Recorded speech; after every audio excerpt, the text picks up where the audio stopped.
パインセイダー。Il est rare que celui qui intente un procès remporte la victoire, surtout dans ce genre de cas. En fait, il y a tellement d'exemples similaires que la victoire semblait quasi impossible dès le départ. Malgré cela, Capcom a décidé de porter plainte. Bonjour à tous, ici Yoshiki Okamoto, un YouTuber qui veut redonner de l'énergie au Japon.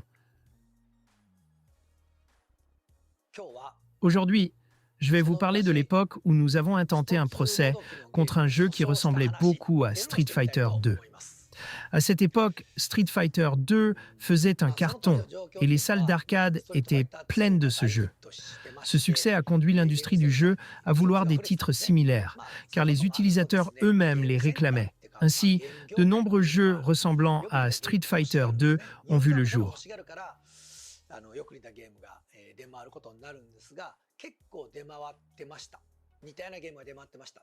L'un d'entre eux, Fighter's History, a été poursuivi en justice par Capcom. Capcom a intenté une action en justice pour demander l'arrêt des ventes. Avant cela, un autre jeu appelé World Heroes avait déjà été publié et il ressemblait beaucoup à Street Fighter 2 dans son contenu.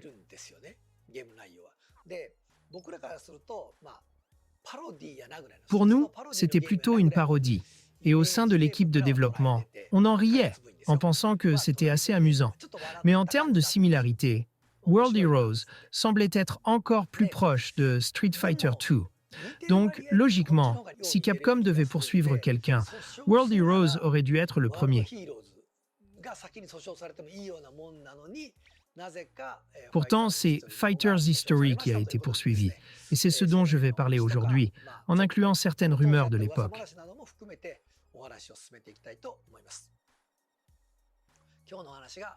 Si vous trouvez cette vidéo intéressante, n'oubliez pas de mettre un pouce bleu et de vous abonner à la chaîne. Je suis aussi sur Twitter, Instagram et Facebook, donc n'hésitez pas à me suivre là-bas aussi, ça me ferait vraiment plaisir. Pour en revenir au sujet, la conclusion est que l'affaire s'est réglée à l'amiable. Aucune décision juridique n'a été rendue et le conflit s'est terminé par un règlement à l'amiable. Je ne me souviens même pas exactement quand cela s'est terminé et la société ne nous a pas informé des détails. Je n'ai jamais entendu parler des termes de l'accord, combien d'argent a été payé ou si Capcom a reconnu qu'ils avaient tort. Rien de tout cela n'a été communiqué. Donc, je ne sais pas précisément ce qui s'est passé, mais un règlement à l'amiable a bien eu lieu. Il y a même une théorie selon laquelle Capcom savait dès le départ qu'il n'y avait aucune chance de gagner. Certains d'entre vous pourraient se demander comment on peut affirmer cela, alors que le jeu est si similaire. Mais en général, dans les procès liés aux jeux vidéo, sauf en cas de copie flagrante à 100%, ce qu'on appelle une copie morte, il est rare que les procès se concluent par une victoire claire. Le plus souvent, les litiges n'aboutissent pas à une décision définitive. C'est pourquoi il est quasiment impossible pour celui qui porte plainte de gagner, et cela devait être clair dès le départ. Pourtant, Capcom a quand même intenté un procès. Nous appelons cela une mécopie, imitation visible. Cela fait référence à des jeux qui imitent l'aspect ou le ressenti d'un autre, mais qui sont programmés de manière originale. Dans ces cas, il est pratiquement impossible de perdre un procès. Alors, pourquoi avoir intenté une action en justice? Je pense que c'est là le point que je veux vraiment que vous compreniez. Il y avait des raisons très peu profondes et banales derrière tout cela. Des raisons qui, franchement, ne valent pas grand-chose. Premièrement, la principale rumeur qui circulait en interne, bien qu'elle ne soit pas vérifiée, était que lors d'un salon du jeu vidéo, Tsujimoto aurait été provoqué. Apparemment, quelqu'un lui aurait dit « Tsujimoto-san, c'est acceptable de laisser passer ça ?» ce qui aurait déclenché la décision de poursuivre en justice. Bien sûr, il n'y a aucune preuve, mais connaissant la personnalité de Tsujimoto, il est tout à fait possible que cela ait suffi pour qu'il réagisse. C'est probablement pour cette raison que cette rumeur s'est répandue en interne. Le commentaire du style « c'est acceptable de laisser faire ça dans l'industrie du jeu » semble avoir pesé dans la balance. Tsujimoto est quelqu'un qui réagit face à ce genre de remarques. Donc, en réfléchissant à la situation dans son ensemble, nous pensions tous que c'était plausible que Tsujimoto se soit senti obligé d'agir. Deuxièmement, il est possible qu'ils aient simplement voulu donner un avertissement. Comme je l'ai déjà dit, dans ce genre de procès, il n'y a aucune chance de gagner pour Capcom. Ils n'avaient rien à y gagner et ils ne pouvaient pas non plus infliger de gros dommages à l'autre partie. Mais le simple fait de dire « si quelque chose se produit, nous pouvons toujours intenter un procès » pourrait être une manière d'envoyer un signal. Ce message a peut-être été envoyé pour dissuader d'autres grandes entreprises d'essayer quelque chose de similaire, car il ne serait pas favorable qu'une grande entreprise soit traînée en justice, et cela pourrait leur donner envie d'éviter ce genre de situation. En frappant une fois fort, ils ont probablement rendu plus difficile pour d'autres de bouger par la suite. C'est ce que je pensais à l'époque, et je continue de le penser maintenant. Troisièmement, il faut aussi tenir compte du fait que Fighter's History était vendu sur Neo Geo. Et à l'époque, les relations entre Capcom et SNK n'étaient pas vraiment bonnes. Cela pourrait donc avoir été une manière d'envoyer un coup subtil à SNK. C'est ce que je pensais à l'époque. Et même si je n'ai pas eu de nouvelles informations depuis, je le pense toujours.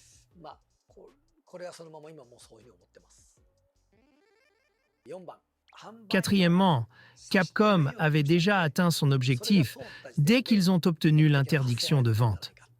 Les jeux sont à leur apogée dès leur sortie, et dès qu'ils sont lancés, ils se vendent rapidement. Mais si un procès est intenté et que la vente est bloquée, la distribution s'arrête. L'entreprise se retrouve avec des stocks invendus. Et si la décision du tribunal est retardée, elle manque la période cruciale pour vendre le jeu. Donc il est possible que l'objectif principal de ce procès ait été de ralentir la sortie du jeu concurrent. De cette manière, Capcom aurait remporté la victoire en obtenant une valeur concrète de ce procès. Ensuite, il semble que cet avertissement ait fonctionné, car plus tard, il n'y a plus eu d'autres jeux similaires qui sont sortis. Donc je pense que cela a été efficace.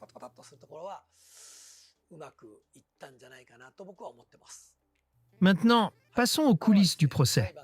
Il y avait quelque chose qui nous préoccupait particulièrement. L'idée que les silhouettes des personnages de Fighter's History ressemblaient trop à celles de Street Fighter 2. Il y avait une étrange impression que tous les personnages, sans exception, étaient vraiment similaires. Nous nous sommes dit que c'était peut-être un peu trop flagrant. Nous avons donc, en interne, comparé les jeux en les affichant côte à côte sur des écrans, tout en les jouant et en prenant des photos de chaque séquence. Pour ne pas être gênés par les décors de fond, nous avons noirci les arrière-plans des captures d'écran. Alors, en prenant du temps pour cela, oui, je vais revenir un peu en arrière. À cette époque, la seule manière de capturer des images à l'écran était de placer une caméra devant et de prendre des photos une par une. Clac, clac. Il n'y avait pas de moyen d'imprimer directement l'écran ou de faire des captures d'écran comme aujourd'hui. On prenait donc chaque image individuellement et une fois développée, nous découpions le fond pour le rendre noir et montrer les silhouettes des personnages. Nous avons soumis ces images à la cour en disant « Ces silhouettes ne sont-elles pas un peu trop similaires entre ces deux jeux ?» Cependant, le tribunal a rejeté nos preuves en disant « Étant donné que ces documents ont été créés par Capcom, il est impossible d'affirmer qu'ils n'ont pas été modifiés pour favoriser Capcom. Par conséquent, ces documents ne sont pas acceptés comme preuve. » À ce moment-là, nous avons pensé que nous aurions dû passer par une agence tierce pour éviter ce rejet. Ceci est une anecdote d'après-coup. Mais après l'affaire, nous avons rencontré certains des développeurs de Fighter's History. Et l'un d'entre eux nous a confié « À l'époque, nous étions vraiment terrifiés. » Quand nous leur avons demandé pourquoi, ils ont expliqué que pour accélérer le développement, ils avaient littéralement noirci les sprites des personnages de Street Fighter 2 et ajouté leurs propres détails par-dessus. Cela leur permettait de ne pas avoir à recréer les modèles ou les animations à partir de zéro, ce qui réduisait considérablement le temps de développement. Ils ont donc admis qu'ils avaient pris de sérieux raccourcis en réutilisant les silhouettes et les animations de base de Street Fighter 2. Ils ne savaient pas si cela allait poser problème pendant le procès, mais ils ont reconnu avoir délibérément repris ces éléments. C'est pourquoi certaines des animations et des poses des personnages semblaient étrangement similaires, parfois même inhabituelles. Cela s'explique par le fait qu'ils avaient simplement superposé leurs propres dessins sur les personnages originaux. Après coup, ils ont admis qu'ils avaient effectivement fait cela. Quant à savoir si cela a directement influencé le procès, c'est évidemment quelque chose que seul le tribunal peut décider. En réalité, le tribunal n'a pas pris en compte ces documents, donc cela n'a pas eu d'impact sur le résultat du procès. Même si ces preuves avaient été acceptées, je pense que l'affaire aurait tout de même fini par un règlement à l'amiable. Peut-être que les termes du règlement auraient été différents, mais l'issue n'aurait probablement pas changé. En résumé, Capcom a intenté un procès contre un jeu de combat en 2 dimensions, similaire à Street Fighter 2, mais cela s'est terminé par un règlement à l'amiable. Ensuite, qu'est-ce qui s'est passé après? Eh bien, après cela, l'industrie a vu une diminution du nombre de jeux de combat en 2 dimensions. Les autres entreprises ont probablement jugé que ce marché devenait saturé. En fait, ces jeux sont assez difficiles à créer et demandent beaucoup de travail pour un marché qui n'était peut-être pas si vaste que cela. C'est probablement l'une des raisons pour lesquelles seuls Capcom et SNK ont continué à en produire, menant à un face-à-face entre les deux entreprises. Ce duel entre Capcom et SNK est devenu une véritable bataille, avec SNK qui sortait de nouveaux jeux presque tous les mois, et Capcom étant entraîné dans une guerre des sorties. Cela a donné lieu à ce que l'on pourrait appeler la guerre d'Osaka, une bataille pour la survie entre Capcom et SNK. Finalement, Capcom a survécu de justesse, mais cela ne s'est pas fait sans quelques dommages. L'un des effets secondaires de cette guerre a été le retard de Capcom dans la transition vers les jeux en 3 dimensions. Le développement de Street Fighter 3 a été long, et une fois sorti, le jeu n'a pas rencontré le succès escompté. Cela a été un léger échec pour Capcom. Je parlerai plus en détail de l'échec de Street Fighter 3 dans une future vidéo. J'essaierai de la préparer et de la publier prochainement, donc restez à l'affût. Cela introduit un aperçu de l'évolution des jeux de combat en 2D après le procès et de la rivalité entre Capcom et SNK. C'est à peu près tout pour aujourd'hui, mais maintenant, passons à un petit bonus. En fait, dans les cartes d'arcade de Street Fighter 2 chez Capcom, il y a quelque chose appelé un Deep Switch.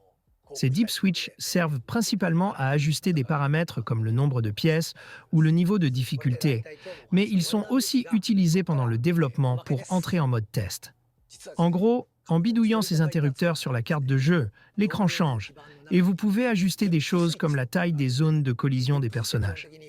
Par exemple, si vous dites que la zone de collision est trop grande ou trop petite, vous pouvez ajuster cela en plaçant un carré sur les personnages, correspondant à la taille de la zone de collision, pour la tête, les bras, les jambes ou le torse. Différentes poses sont assignées à chaque partie du corps, et tout cela pouvait être visualisé. Cela permettait de voir la taille et la position des zones de collision pour chaque action. Ce qui est intéressant, c'est que toutes ces informations étaient accessibles pendant le développement. Maintenant, voici ce qui est souvent considéré comme l'une des plus grosses erreurs de Capcom. Lors de l'expédition des jeux, ils ont oublié de désactiver ce mode Deep Switch, permettant à n'importe qui de voir ses outils de développement dans le jeu final. Le résultat? Tout le monde dans l'industrie du jeu vidéo a pu voir comment Capcom créait ses jeux. Ce mode, qui faisait partie de leurs outils de développement, s'est retrouvé exposé au grand jour. Cette erreur a permis à d'autres développeurs de comprendre plus facilement comment créer des jeux de combat en 2 dimensions. Ils ont pu dire « Ah, c'est comme ça que ça fonctionne ». Cela a rendu le développement de ce type de jeu beaucoup plus facile pour les autres entreprises. En rétrospective, on pourrait dire que c'était une bonne chose pour l'industrie, mais à l'époque, c'était une grosse bourde. D'autres entreprises ont dû être soulagées en voyant cela, en disant « Merci Capcom ». Et nous, on se disait « Oui, on a vraiment fait une grosse erreur ». En gros, on avait laissé tout le monde voir nos outils de développement à nu. Et c'était vraiment comme si nous nous étions exposés sans défense. Si vous possédez une de ces cartes d'arcade, je vous invite à essayer de manipuler les Deep Switch. Vous verrez que tout s'affiche parfaitement. Vous pourrez découvrir « Ah, voilà comment ils ont fait ce jeu. C'est intéressant. C'est une belle opportunité de comprendre comment le jeu a été conçu. Le principal argument de vente de Fighter's History résidait dans la présence de faiblesses spécifiques aux personnages, comme la tête ou les jambes. Si ces zones étaient attaquées plusieurs fois, elles devenaient vulnérables. Je pense que cette idée a probablement été inspirée par les outils de développement que nous avions. En voyant comment nous utilisions ces zones de collision dans Street Fighter 2, ils ont dû se dire « Ah, c'est comme ça qu'on peut créer une telle fonctionnalité ». Comme ils avaient pu copier nos contours, les zones de collision et leur position étaient identiques, ce qui a probablement été révélé en utilisant le Deep Switch pour visualiser ces données. C'est ainsi que j'imagine les choses. Voilà pour cette petite anecdote supplémentaire. Nous avons fait quelques erreurs nous aussi. À l'époque, Capcom n'avait pas encore beaucoup de poids, mais avec la popularité de Street Fighter 2, beaucoup de choses se sont produites. Parmi elles, il y a eu un grand nombre de copies flagrantes, et nous avons décidé d'intervenir. Même si le procès s'est soldé par un règlement à l'amiable, je pense que Capcom avait déjà atteint son objectif en obtenant l'interdiction de la vente. C'était donc une histoire sur le procès, avec quelques coulisses et anecdotes en bonus. Merci d'avoir regardé jusqu'à la fin. J'essaierai de vous proposer d'autres histoires intéressantes. À très bientôt ici. Au revoir.